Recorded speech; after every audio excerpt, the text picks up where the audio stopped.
The school secret that turned a false alarm into a felony. I was sitting in AP Bio, trying to wrap my head around mitosis, when the intercom let out this bone-chilling screech. Our principal, Dr. Vance, usually sounds like he's bored out of his mind, but this time, his voice was paper-thin. Staff and students, we are in a hard lockdown. This is not a drill. I repeat, this is not a drill. Get to your designated safety zones now.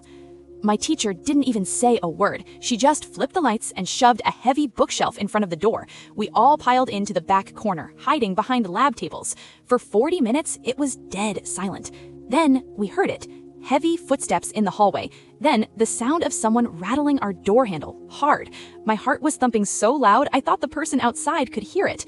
Someone whispered, "Check Twitter." A local news account was reporting a gunman on campus. My hands were shaking so bad I almost dropped my phone. I texted my sister, "I love you. Tell Mom I'm sorry about the car." Finally, the intercom crackled again.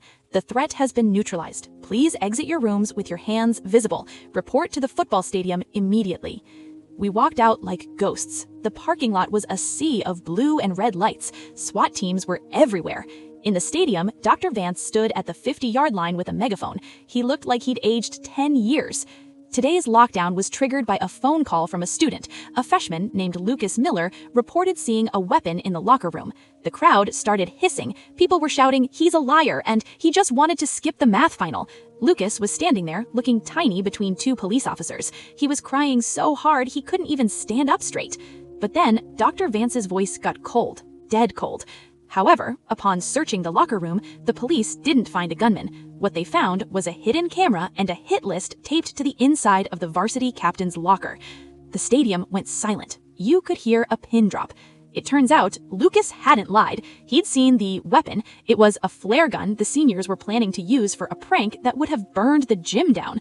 But the camera? That was the real nightmare. It had been recording the girls' locker room for months. The announcement the next day wasn't about the lockdown. It was about the arrest of the head coach and 4 star athletes. Lucas didn't come back to school, but for the rest of us, the safe halls of our high school never felt the same again.